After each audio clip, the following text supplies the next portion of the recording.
Thousands of people attend David's leadership development programs every year. His clients are from public, private, not-for-profit, family business, and entrepreneurial sectors. Together with his team, David has created the Authentic Leadership Academy, a one-of-a-kind program that creates community and helps leaders achieve new levels of success by living integrated lives. David is a best-selling author of 7 books with over 300,000 copies sold worldwide. His most recent books are The Other Everest, Navigating the Pathway to Authentic Leadership, and Caring is Everything, Getting to the Heart of Humanity, Leadership, and Life. Please join me in welcoming David Irvine. David.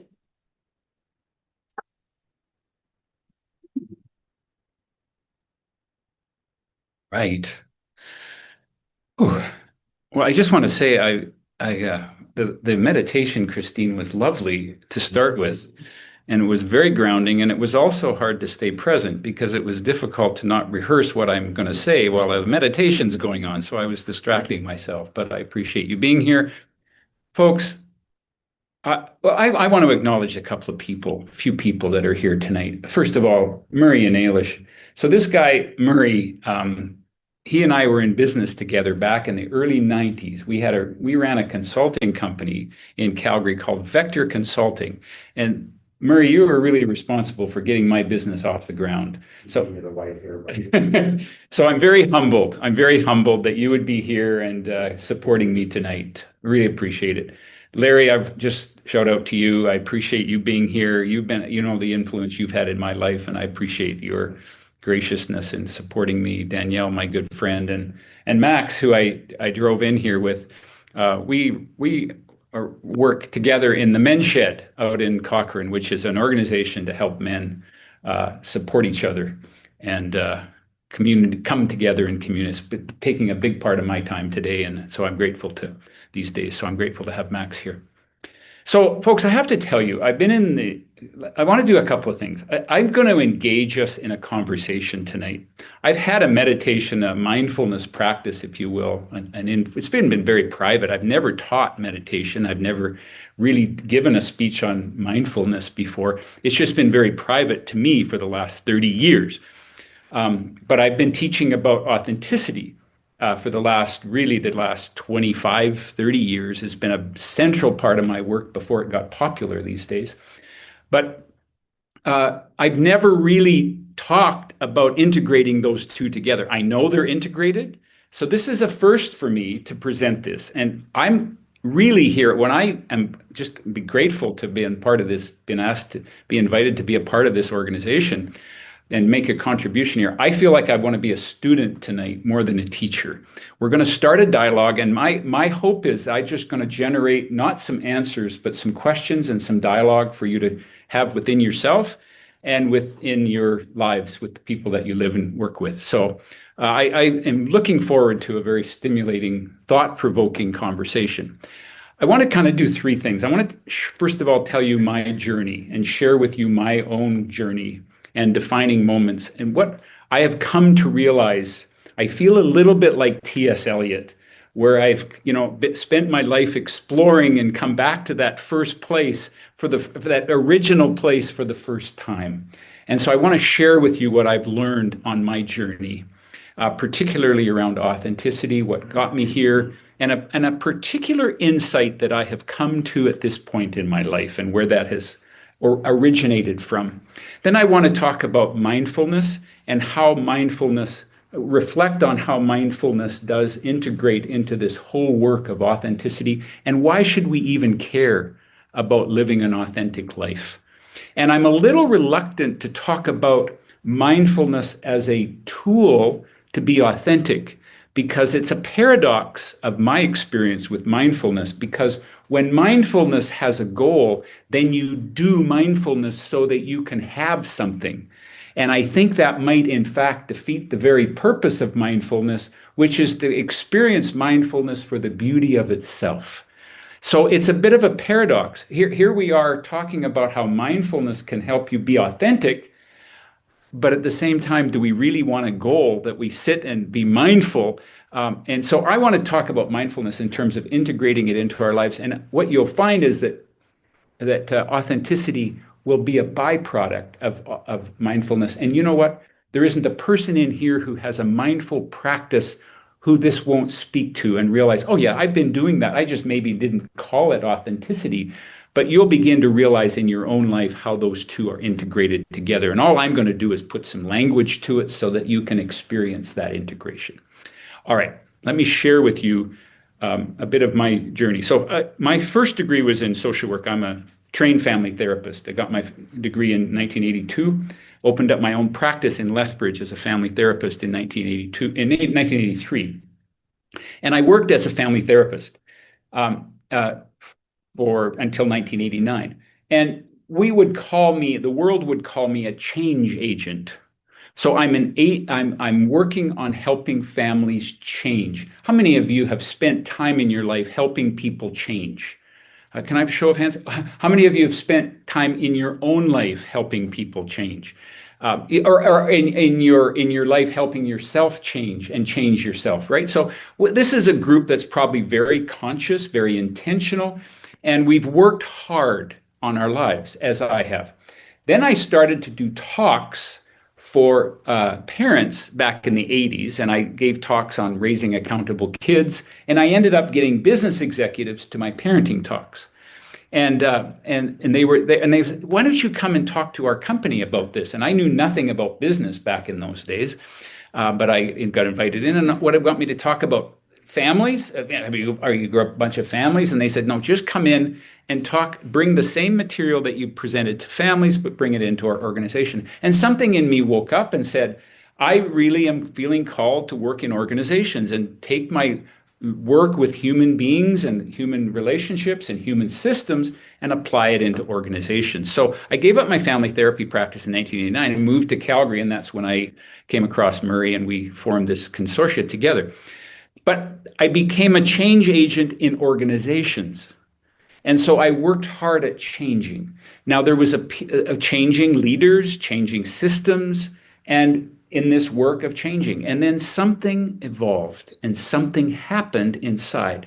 Now this is not an event. It was a lifelong process. And as I look back in my life, and I'm sure that many of you could relate to this, you begin to see a thread that runs through your life that's guiding you. There's some kind of a higher power that's guiding you to where you're meant to be in life.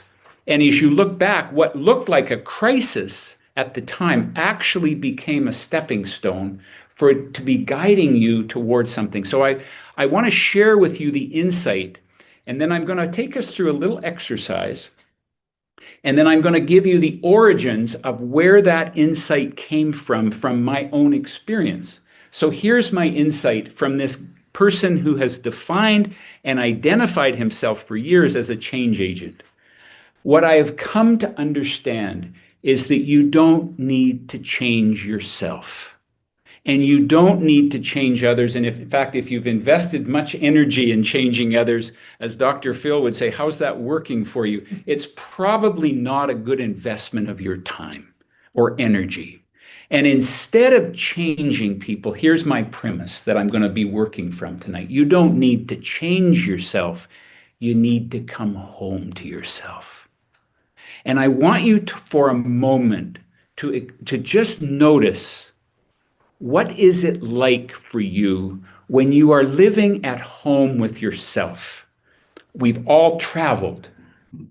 Think of what it's like to come home from a trip, and you've been away from home for weeks, days, maybe months, and you come into your home and you crawl into your bed and you feel that sense of being home. And what I want you to do is reflect. What's it like for you to be at home with yourself today? What's it like for you when you're not at home with yourself and you're working in your life or living your life and you're not at home with yourself? And why do we even need to care about the difference between those two? So here's what I'd like you to do. I'd like you to just turn to an elbow partner. This is just the interactive piece. And just for 3 minutes, I want you to interview each other and talk. I want you to answer 3 questions. What's it like for you when you're at home with yourself? What's it like for you when you're not at home with yourself? And why does it matter that you know the answers to those questions? And have a conversation. And by the way, this may be a question like many people that I have asked, you have never asked yourself that question and you have no clue. And that in itself is a beautiful answer. I don't know what it's like to be at home with myself. What's the impact of that on your life? If you go through your life not knowing whether you're at home with yourself or not at home with yourself. And I just want you to begin to be reflective. Now, you can tell this is a mindful question because you can't answer that question. You can't get that question from anybody else. It's a mindful question because you have to go inside. And that's really, to me, all mindfulness is. It's paying attention. And you might notice I've never asked myself that question and I have no idea. Guess what you are if you answer it that way? You're mindful of the fact that you don't know the answer to that. That's mindfulness. And if you do know the answer to that, guess what? That's mindfulness. So you can't get this question wrong. All I'm going to do is just ask you to just turn to a neighbor and just have that conversation for 3 minutes, which, and I'll bring you back. It's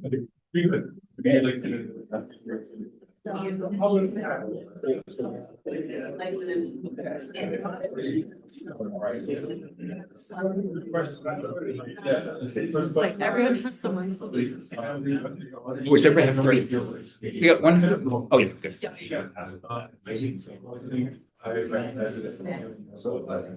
Good.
Listen.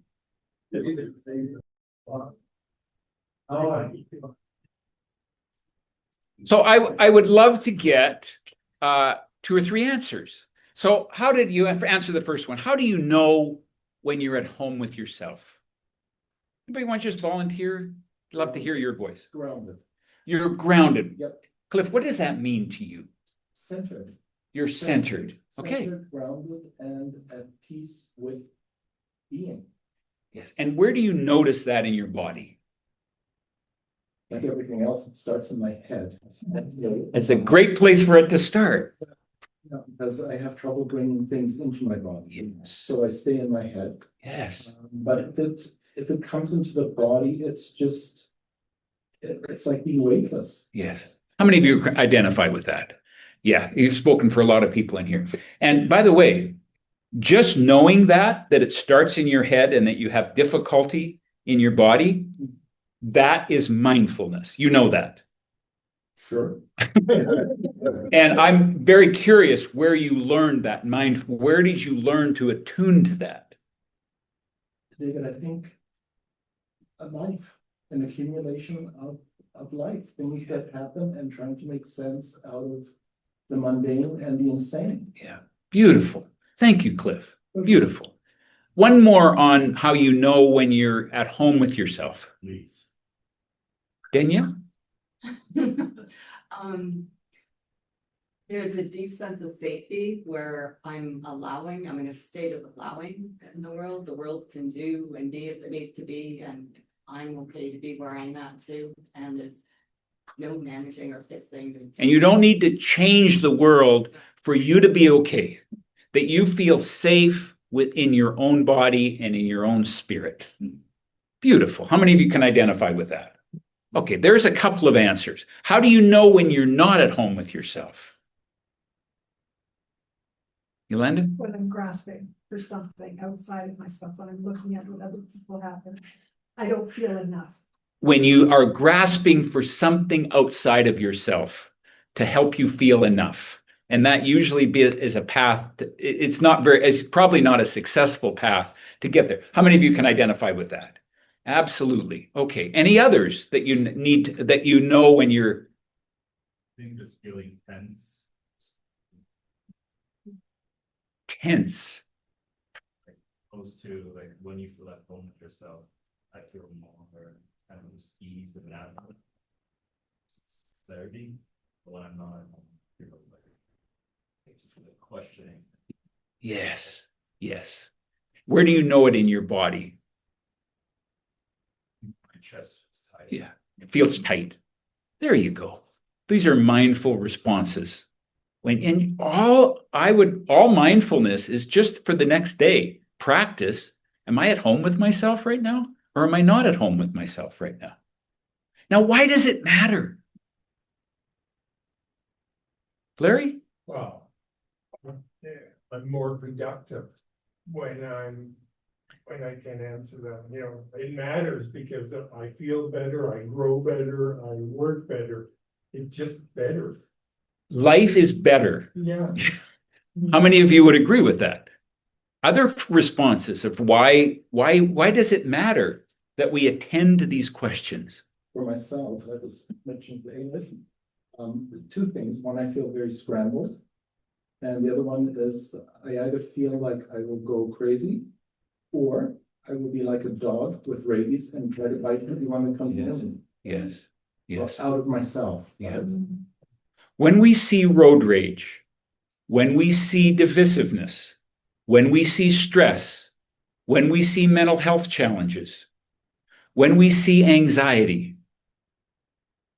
do you think that in those moments, those folks, and by the way, I say those folks, I'm in that with you. What I know is I am familiar with all of those states when I don't have a clue whether I'm at home with myself or not, when I'm mindless.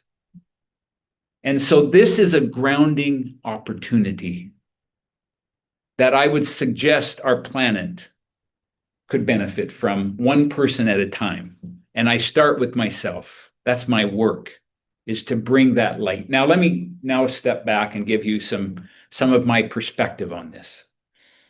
First of all, how did I come to this insight that we don't need to change ourselves? First of all, there were some defining moments that made me who I am today. And I want to share with you what those some of those moments were. And I would ask you to reflect on what were your defining moments in your life that made you who you are today, that gave you the insight that you have today. So first, when I was in my 20s, these defining moments are about every 10 years for me. And when I was in my 20s, I left a very fundamentalist religion, and I could not stay in that community.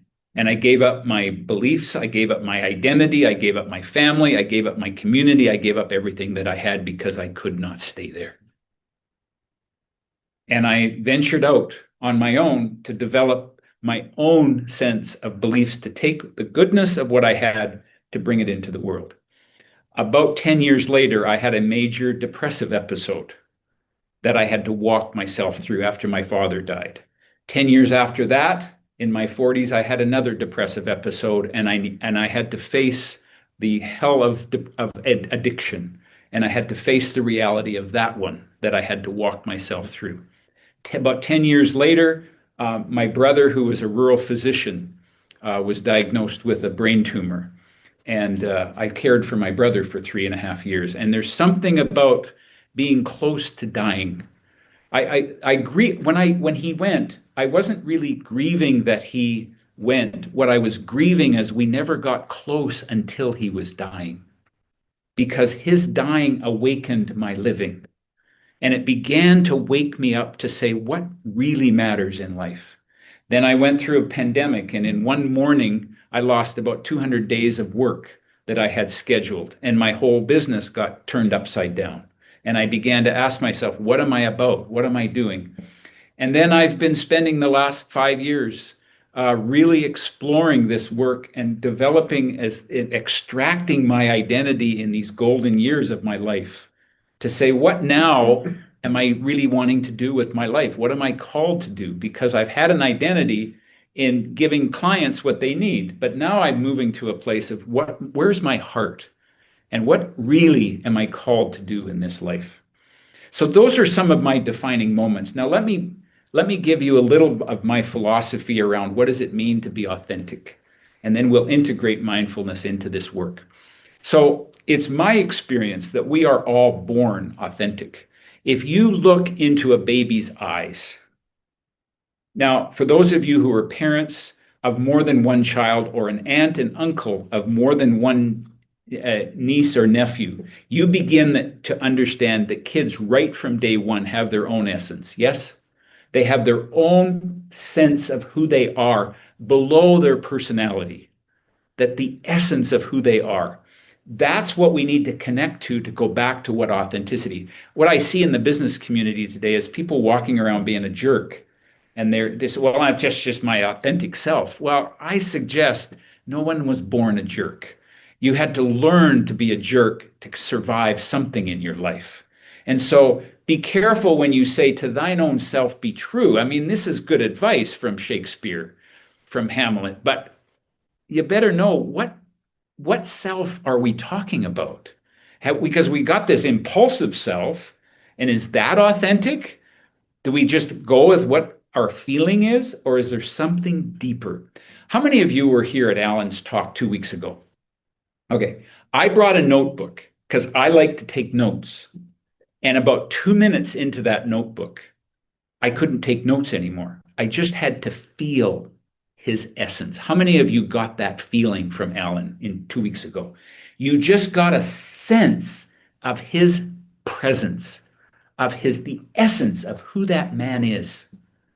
And you just had to write it out. That's the authentic self. You can call it your spirit, your soul. You can put it into a religious context. You can call it your authentic self. It doesn't matter, but there's something deeper. If you look into a baby's eyes, you will feel something that's deep, that this baby came to this strange world, but there's something about them that's at home with themselves, struggling to find their way in this world. So here's what happens. We grow up in this world that tells us how we should be. So we construct a self to survive. Now, sometimes we go through trauma, and the very thing that we use to protect ourselves distances ourselves from being at home with who we are. So it's a lot easier, as I say, to raise an obedient child than it is to raise an authentic child, to give the space to a child to be who they are. So we've all found a way of surviving whatever upbringing that we had. And everything that we use to survive becomes a protective mechanism, that the very thing that we protect is also the thing that we distance ourselves from. And we lose touch with what it really means to be at home with ourselves. Now, I can give you a couple of concrete examples of this. First of all, my father. This is very deeply meaningful to me because of what my dad went through. So my dad was an artist, but he never gave himself permission to be an artist because he lived in a day and age where you needed to be an administrator to be of worth. And you needed to develop your identity in being able to lead. And that was the message that he had. In order to be a good provider, you needed to be an administrator. And what he did was he buried his artistic self. I love Picasso's statement that I understand. He said one time, he says, "I wake up depressed every day and I start painting until the depression lifts." That's being at home with himself. And my dad had to quit work early. He worked for the city of Red Deer for 17 years, and he had to quit work early because of depression. And I inherited his propensity to get the gift of his depression. And I began to understand I get depressed when I'm not at home with myself. And so it's a great guide for me to pay attention to. What if we could see mental health challenges as not pathologizing them, but in fact recognizing we need to bring ourselves back to who we are, that essential self that we drift from in order to survive. Well, my dad went through 7 years of depression and darkness, and he could not, until he was 65, give himself permission to be an artist. And he went to art school, and he was able to go to the University of Victoria and go to university at no charge once you're 65, and spent the last 3 years. He died suddenly of an aneurysm, but the last 3 years of his life were the greatest, most peaceful, fulfilling years of his life, because he found his way home. It's what Ram Dass says. We're just walking each other home. And that's what my dad did. And while he was at art school, he started to remind me of this path of authenticity. Now, I was in my 20s at the time, and I had just left the religion that I was raised in. And I don't know if you've ever had advice from one of your parents or a wise elder in your life when you're in your 20s, and it makes so much sense about 30 years later. But he really conveyed to me the importance of following your heart. Now, for some of us, that being at home with yourself can come from the kind of work that we do.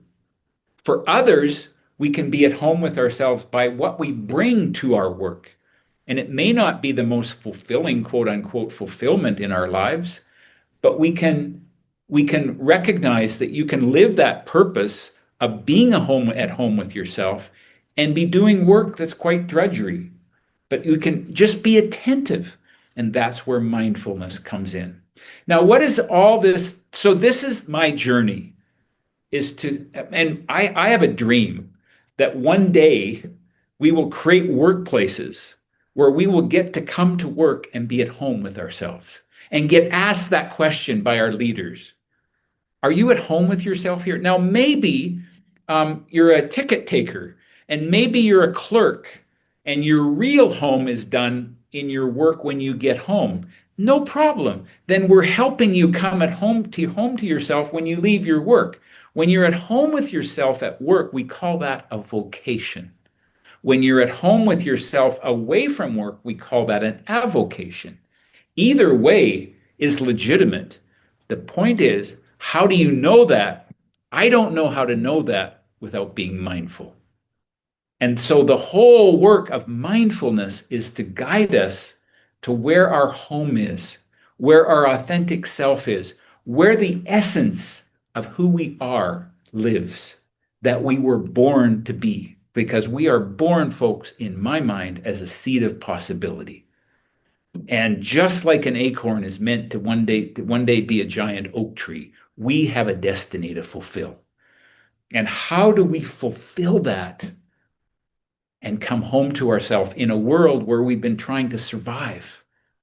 And so that's my path, and that's what I teach, and that's my vision, is that we can create communities, we can create workplaces, we can create families where we can be who we are.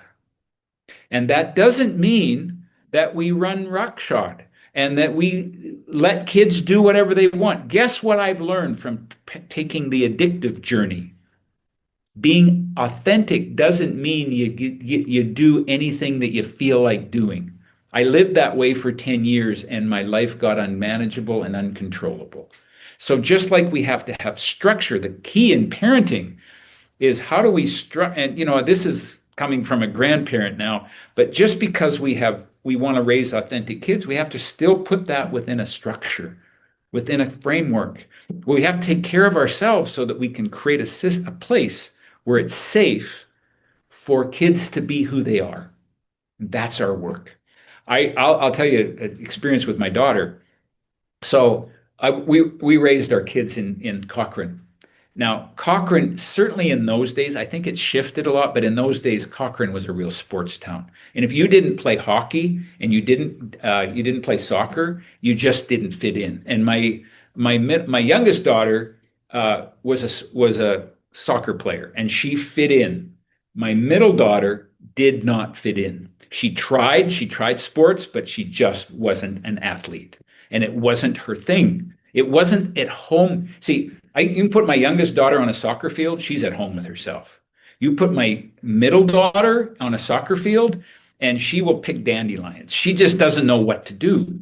And that's where she just didn't have that until she got into high school. And she got a musical theater teacher who helped her find her voice and found out that she is an actress and she sings. And when she found her voice, that's when she knew she was at home with herself. And she dealt with a lot with anxiety until she found her place. And she found where she belonged in the world. Now, my youngest daughter is a police officer in Calgary. That's her thing. That's where she feels at home with herself. And what she says is, I really don't like catching bad guys. What I really love to do is she works with particular immigrant families that have a different system, a different structure for how we treat women. And her real passion is to work with victims, particularly women who are in abusive relationships, and use her position of policing to help victims of crime. That's where her passion is. That's the piece that she really feels at home with. Now, my middle daughter, my oldest daughter is a potter, and that's where she comes home, is on the potter wheel. And she also runs a graphic design company, but she really feels at home and she has to get to the studio once a week to fuel what she loves to do at home. And my middle daughter she became a theater and English teacher, and so she teaches high school in Ottawa. And she takes her gift, her passion, she brings that into her classroom, and she creates a place where people can be at home, where where actors can act and be who they are. So that's my work. And that's my passion, is to create places where people can come home to themselves. And then, any thoughts, reflections, questions at this point? Is it striking a chord with you? Is it resonating with you? I'd love to hear your voice around what my message is here, and how we're so disconnected from ourselves. Now, these things are not helping. I can tell you the best way for me to teach what mindfulness is to teach what mindfulness isn't. And I talk to people who sleep with this on their bedside table. And the first thing they wake up to is they turn this thing on before they even put their feet on the floor in the morning. And what is this? This is called a mindless tool. Now, you can get tools. You can get a tool here that'll help you be more mindful. I get that. But if you start your day, think about this. If you start your day scrolling and you start your day checking texts and checking emails, this will pull you away from your heart. This will pull you away into the world's demand. You cannot find your authenticity by simply reacting to what the world wants from you. We have to settle in, like Christine helped us with for that first 10 minutes, to settle in, to go inside and to reflect with yourself and to connect with yourself. And I know for me, I have to have a practice to bring me back to that on a day-to-day basis. That's the process. And then answer for yourself. Why do you need to care about this? Why does it matter whether you're at home with yourself or whether you're living a mindless life? The basic fundamental question is, why be mindful? Why not just go through life unconsciously, reacting to what the world wants, and just recognize there's no judgment about that, but recognize the consequence of being mindless, of just simply going through the motions and reacting to what the world wants, versus having a practice to come inside. And I need a practice because the world will tell me, I turned 70 this weekend, and the world will tell me what a cool 70-year-old should look like, should drive, should be at this stage in my life. But what does my heart say? And I need to listen to my heart. And part of the reason I'm here tonight is because I get to remind myself of this message. So I'm going to stop talking for a few minutes. I'd love to hear how this is connecting with you, what meaning this has for you, what reflections you are, or questions that you might have come up.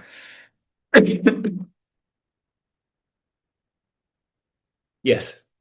People that how do you say come home to yourself? What if you don't know who yourself are? Like what is I know you answered part of it, you have to practice, right? You do meditation every day, and if you're so confused that you don't know.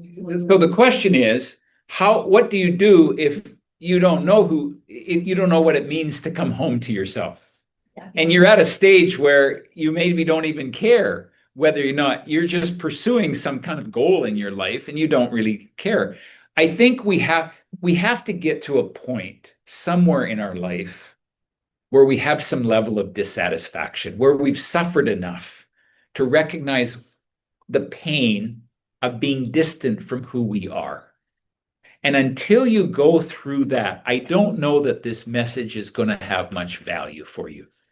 Well, the message and everything is great. I just was wondering whether there was, if you can confuse and not really know who you are, but what does that mean to come home to yourself if you don't really know what yourself is? The first step is to recognize that you're not at home with yourself. There's something disintegrated inside of you, that you're what Parker Palmer would call living a divided life, that you're living this life out here, but there's something deeply missing in your personal life, that you're serving the world.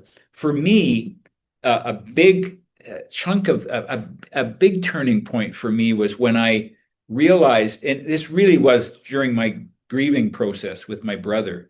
And I would go home after my youngest daughter was dating a rancher, and I would go home and spend time with the horses, just being with the horses and being a part of the herd, and they helped heal me. And part of what I was asking myself is, you know what? I've been driving myself and pushing myself and achieving in my life. But not only the grief opened something in me to say, what's missing? And I began to reflect on the distance between how I was in the world. I was giving to my clients. So I built a business on a client calling me and say, Dave, what can you offer? And my response is, what do you want? and I'll give you what you want. I'll design a leadership program based on what you want. But then during this grieving process, I started to say, what do I want? And my authentic voice started to surface. And grieving is one very helpful tool to begin to surface this question about what's missing in my life. And you begin to recognize that there's a disconnect between what you're bringing to the world and what your soul desires. And I don't know, at that point, you could go to Christine's workshop and say, I'm now going to practice being more mindful. And as you begin to have a habit of paying attention to your inner world, you begin a journey of mindfulness that will guide you home to yourself. And then you form a community. It might be in a therapist's office. It could be in a men's group. It could be in any kind of it could be in a therapy group or a support group or a recovery group. And you help each other and guide each other to the fact that let's honor ourselves. Let's honor our inner voice and notice the separation between what I'm bringing to the world and what my soul desires. So there has to be some level of dissatisfaction to where you're open to the question, how can I bridge this gap between what the world wants and what my soul desires? Now, that's a long speech to a very important question. Did I come close to answering it or responding to it? Thank you so much. It's a beautiful question, and that's to me the right question to start to ask. And you might be, I'm guessing that you wouldn't be drawn to this if this was an irrelevant topic, but I can promise you, if I were to go down to the oil patch in Calgary and present this in a format, there might be a small percentage that would connect, but there would be undoubtedly some people in there that this wouldn't make any sense. And I don't know that if I would have heard this when I was in my early 20s, I don't know if it would have made any sense because I wasn't ready to see the disparity. We have a neighbor, and I asked him what his goal was. And he said, I'm going to be the best realtor in this town. And I'm going to get a Jaguar, and I'm going to be the top producing realtor. And he's 21 years old. And I put my arm around him and I said, go for it. What a great goal to have. That's going to catapult you into adulthood, if that's important to you. But if I meet him 20 years from now and I ask him, what's your goal? And he says, oh, I want a bigger Jaguar. Well, he hasn't yet taken the authentic journey. He hasn't taken the journey down. That's my whole work is that I call my book The Other Everest, which means, we have this notion that success is upward. It's the next summit. It's growth. It's always improving ourselves. But somewhere up that mountain, we're going to fall off, and we're going to have to take the Mariana Trench down and really face what's inside of our life. And that's the authentic journey. And I also have a bias that there's a difference between grief and drama. And what happens is that we turn on the news, and we've gone through a horrible situation in this country in the last week with this school shooting in BC. But notice the difference between being obsessed with the drama of that. And I don't want to diminish that at all. But there's a difference for me between watching the news and having it repeated over and over and over, and you get the details over and over and over, and stopping and allowing the grief to come. There's a difference. Now, sometimes we have to listen to the news for a bit before we allow it to touch us. But I want life to touch me. I'm big on funerals. I'm seeing today, and I can't make this judgment, but I'm seeing today that there's a preponderance of people writing in their will they don't want a funeral. Who's the funeral for? Yes, let's make it a life celebration, but let's also not be afraid to lean into the grief, because it's the grief that will take us down. I think yes, we got to grow up in life, but we also have to grow down. Down here, this is where the soul lives.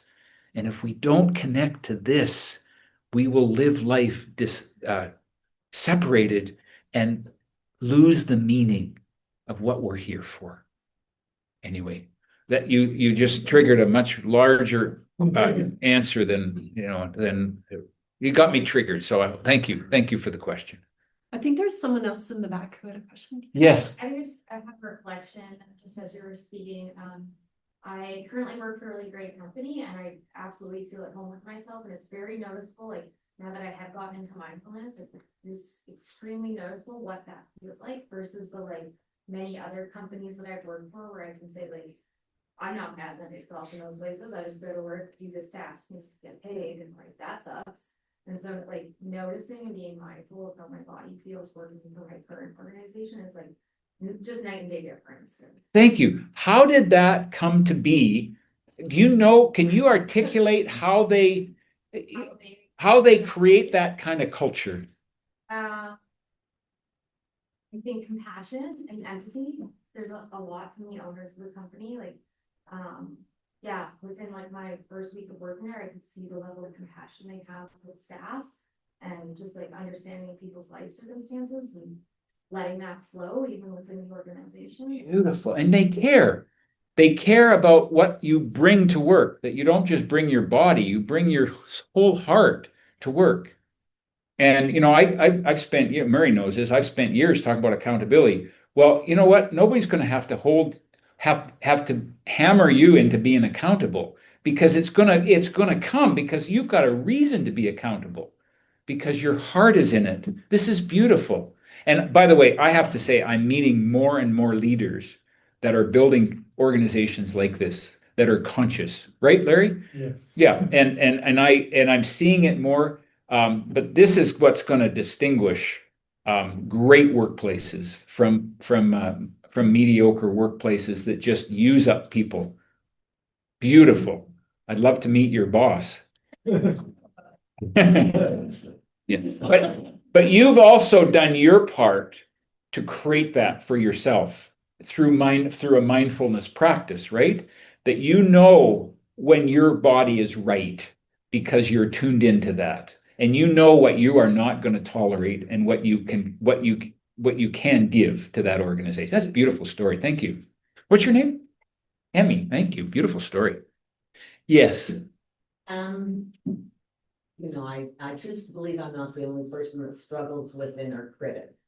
And I can, be playing the piano late at night, just letting my fingers improvise. Part of me is in flow, but there's still this nagging little voice that persists in, it's too simplistic, it's this, it's that. And so I just wonder what you have to say about it.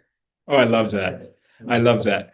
I'll put the question back to you for 1 minute. What have you learned about mindfulness, about how to have a friendly relationship with your critic? I sort of want to kick her to the curb. I don't necessarily want to have a friendly relationship, but I mean, I do argue with her. I mean, I'm not doing this on a professional basis. I'm doing it for my own pleasure. And some days, there are days where I just go, oh, this can sound very pretty, but I'm not sure the difference. Here's what my mindfulness practice, when I have my wits about me. When I don't have my wits about me, I really beat myself up. And I try to have an argument. And sometimes, we've all lived in relationships where it's fun to have a good argument, as long as you're both on equal terms and you have a good fight, and then you get to what's underneath it. But when I have my wits about me, I want to listen to that critic, and I want to say, by the way, I'm with Dick Schwartz on this. If you've studied internal family systems, there are no bad parts. I really do believe that. This critic is there at some time in your life. That critic learned how to have a voice. This is what mindfulness means to me. Recognize that critic helped save your life one day.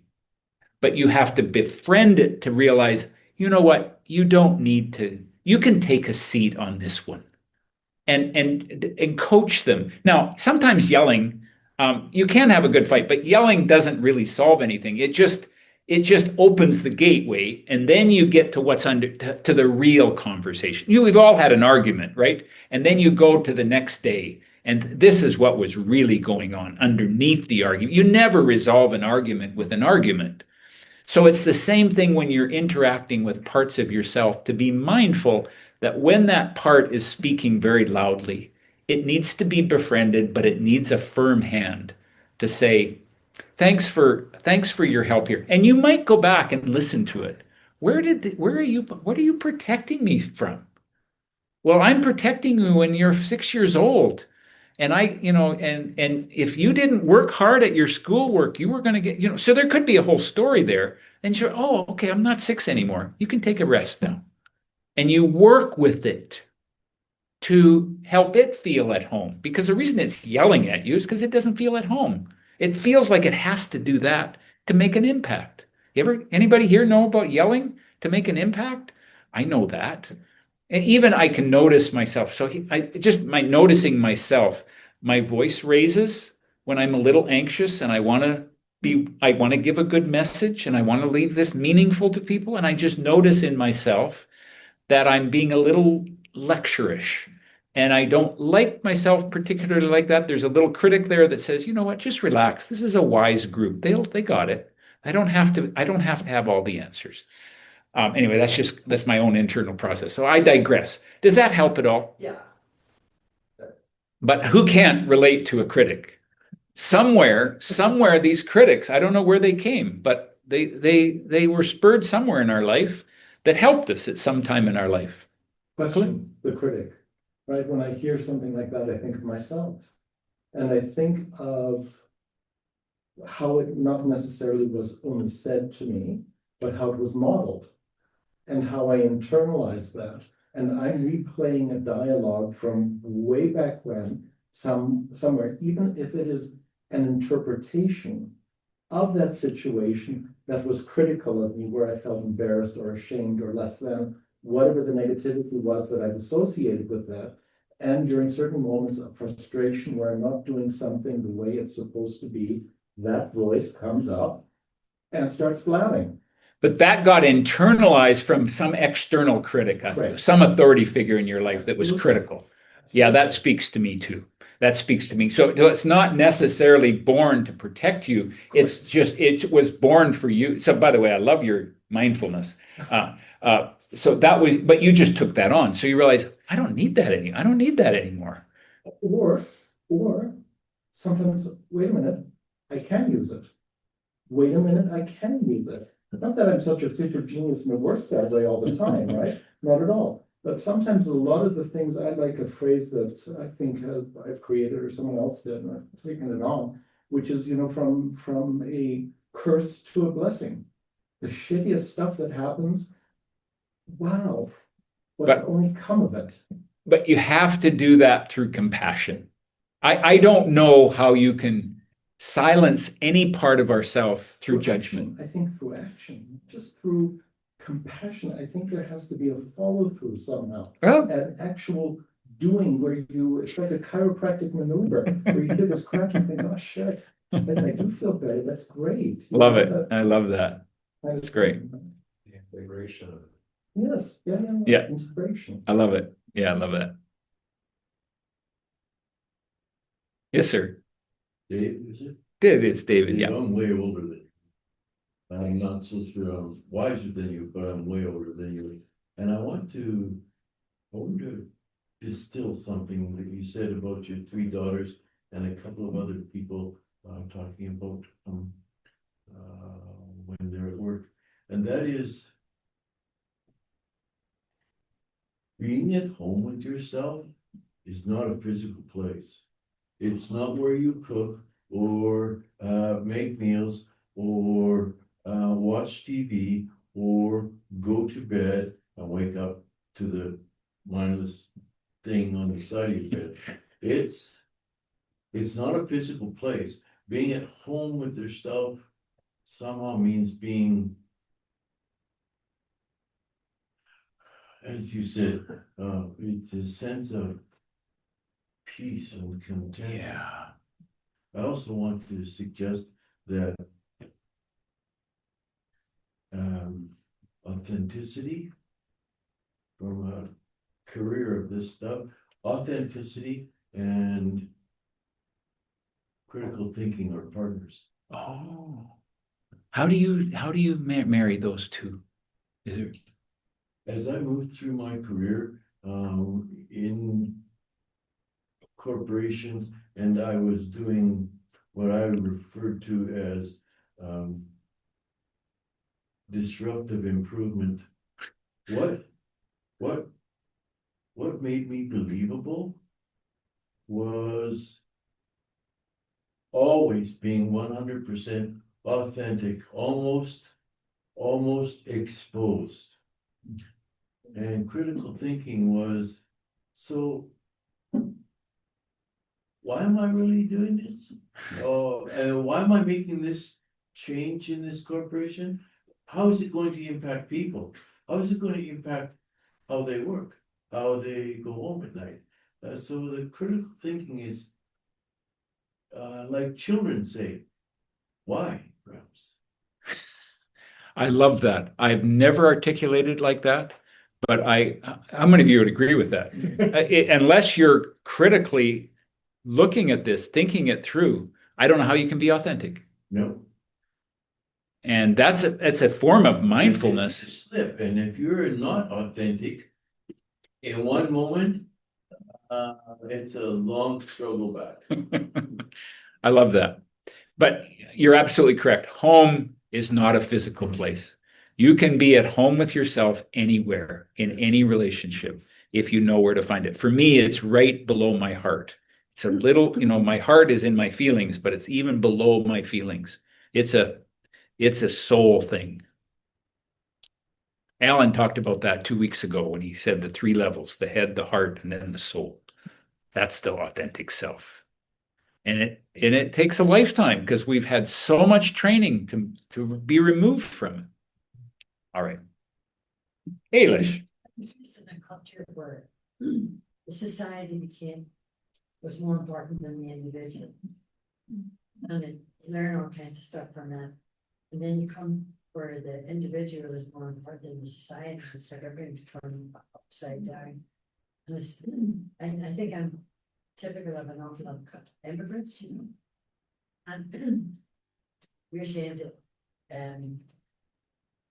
one of the things that happens there is your sense of self is to what other people think of you in the society, and that you have to do with society, something to make the society better rather than what you need to do. And it's really hard to get over that. Yeah, if I'm understanding you accurately, Ailish, the authentic self is not self-serving. The authentic self is really has focused on the community, is focused on the society and on the individual, because that's the paradox. Is if you go to either one, you will have an erosion somewhere. The authenticity by nature is giving to the society. Is that what you're inferring? But if you ever said that, who do you think you are? Yeah. You're only a cog in the wheel here. And yeah. You're supposed to go because we all yeah. Whatever. And it's hard to start thinking of yourself without, or even being within yourself without society being a part of it. Yeah. Yeah.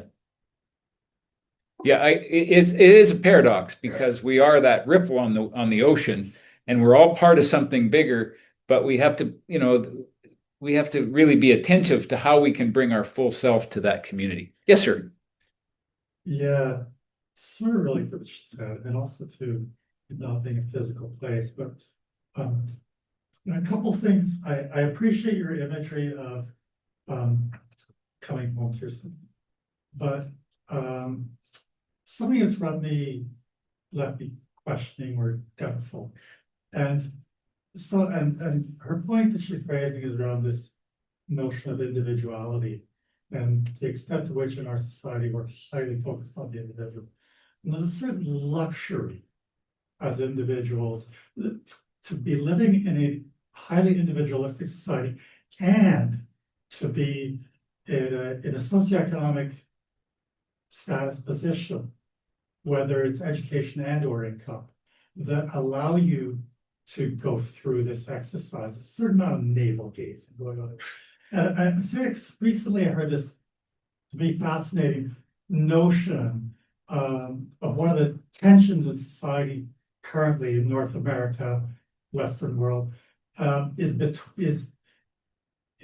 not between white collar, blue collar, rich, poor, but is between those who get to have some command of their lives and those who just take orders in their lives. She's alluded to community, that can be one way, but often it can be socioeconomic in terms of you're living hand to mouth. You're holding 3 jobs to make ends meet. Yeah. And the people here tonight are in that cohort that get to think about self-growth, self-development, self-improvement. A huge majority of our society, this author categorized as not about self-development, but about self-discipline. Because if you are not self-disciplined, you will get chewed up and spit out faster than you can deal. Yeah. So this issue of place and some of the examples that were given tonight, and I don't begrudge anybody. I've done the same thing about changing things in my life. Because earlier you started with talking not about change, but about coming home to. But in fact, we get to come home by making changes and, well, I'm going to quit that job. I'm going to give your daughters or whatever, all those things. So we do get to make changes if we're in that place where we can afford that, right? But what about the people who can't make changes? Whether it's because of a community that they're in, a mindset that has been put on them that they don't get a chance to reflect on, or they're living in a socioeconomic status where it's just say yes and do your job, because otherwise you're at high risk. Yeah. Right? And one of the things I do think the mindfulness exercise, the idea of meditation, mindfulness, gives from having practiced for many years is, I've noticed, I'll digress moment here. I've noticed that I can go for a run when I'm stressed, and I'll burn off a lot of stress, but it doesn't, it'll ease stressors at that point in time. It doesn't necessarily change how I'm viewing the world of time and how I'm viewing myself, I'm coming home to. And one of the advantages I found around mindfulness over many years of practicing it is that there's an incremental change in how I think. And you alluded to children, right, needing boundaries and constraints. And so I think as adults, it's been said human beings do better when there's limits around them, right? And many people have limits around them and they can't get out of them. And so I think that how does one come home? How does one, find that calmness, not being angered, not being stressed, all those things, when there are all those constraints around us. And I do think that that's where a mindfulness practice, if you can afford the time and the luxury to do it, but hopefully you can find it, whether it's on, on the LRT for 5 minutes, just closing your eyes. So going back to that thing about place, it's not just not place, it's also not your job, and it's not your community. It is an internal thing within it. So sorry for my rant. No, it's a good rant. I'm drawn to it. And I struggle. No, but I struggle with the same. We're all here. Everybody in this room is privileged. And with that privilege, and there's a level of, there's a pang in this is part of that paradox is with that privilege comes blindness. That we have a luxury to be able to answer these kind of questions. And let's hope. This would be the hope for myself. Let's take it as a responsibility. What can we do to bring mindfulness to make the world better, so that we don't just continually navel gaze about mindfulness, but that we use it to use the inner strength that we get from the practice to be of service. Yeah, because I mean, I think I've heard even in this forum at other evenings, around the notion of, and the word contentment was used, as being kind of around happiness. Is there such a thing as happiness, or is it about finding contentment? But, and I thought, the word equanimity, coming out of mindfulness, being really valid too, so that whoever you are, in whatever situation you find yourself in, can you find the equanimity to live with what you've got when you can't change certain things, right? And that the notion of coming home, there might be a lot of different conceptual notions around what home is. Yeah. Well, as I say, I'm here to just raise a few questions, so I appreciate. I do come back to Rudyard Kipling a little bit like your community president, the law of the wolf pack, that the strength of the wolf is the pack, and the strength of the pack is the wolf. And I do have a premise that it requires strong wolves. That's my work, strong, disciplined, focused wolves on purpose, so that we can have a better pack, not so that we can isolate ourselves.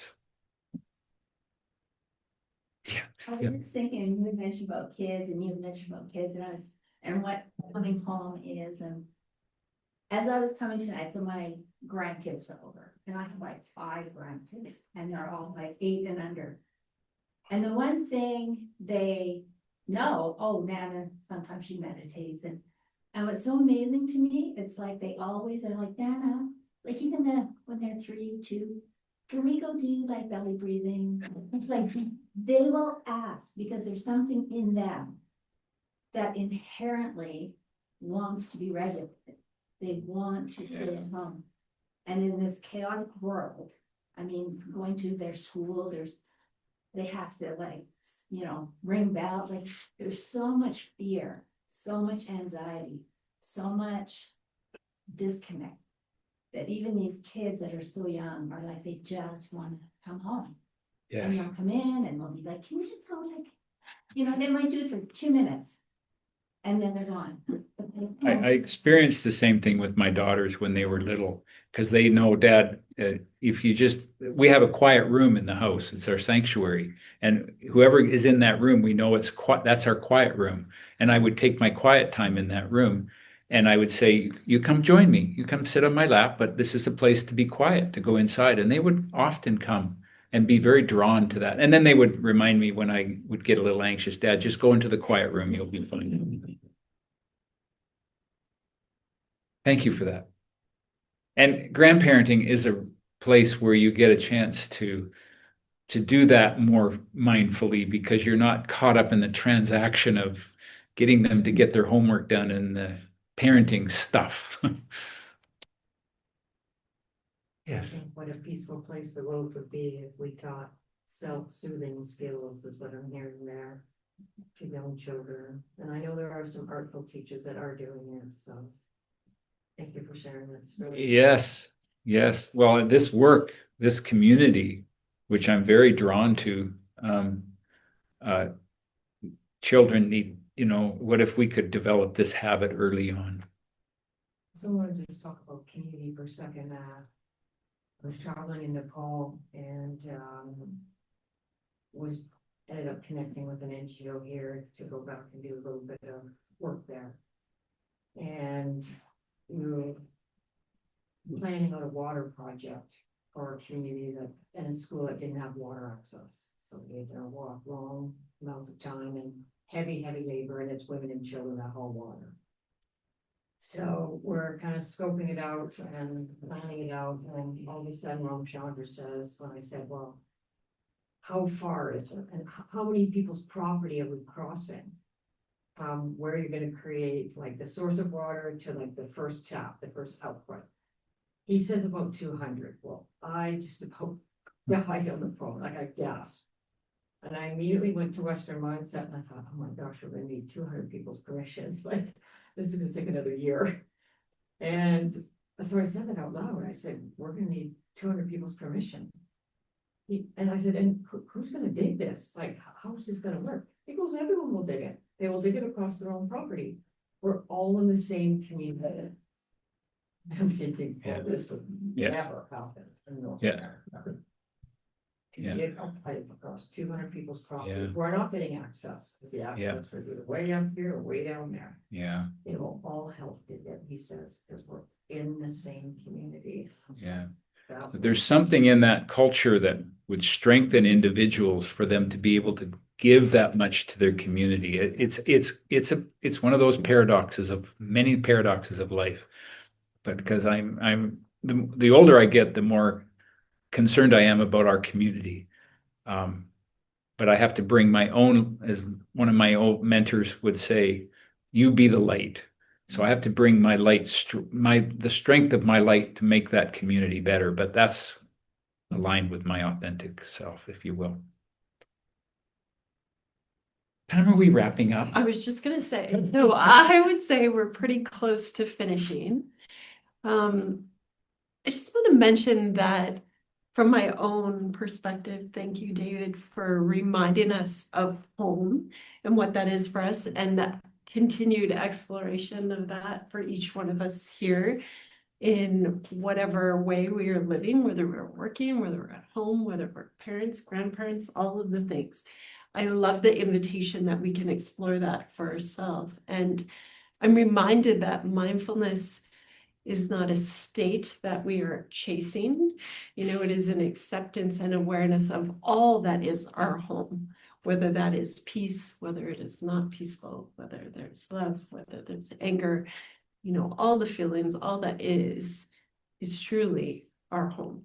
And may we welcome it and welcome it all. So thank you. And I'll just turn it over to you for your final thoughts. Well, thank you for being here. And I just hope that I have created a conversation with yourself and with the people in your life. And thank you for your grace. And I hope I didn't get too lecturish, that I can get very passionate about this and get a little self-righteous. And there's a level of humility that I think I want to have us all remember as we go home, that let us all be teachable. And thank you for your presence tonight and for your engagement in this. And stay real. Thank you.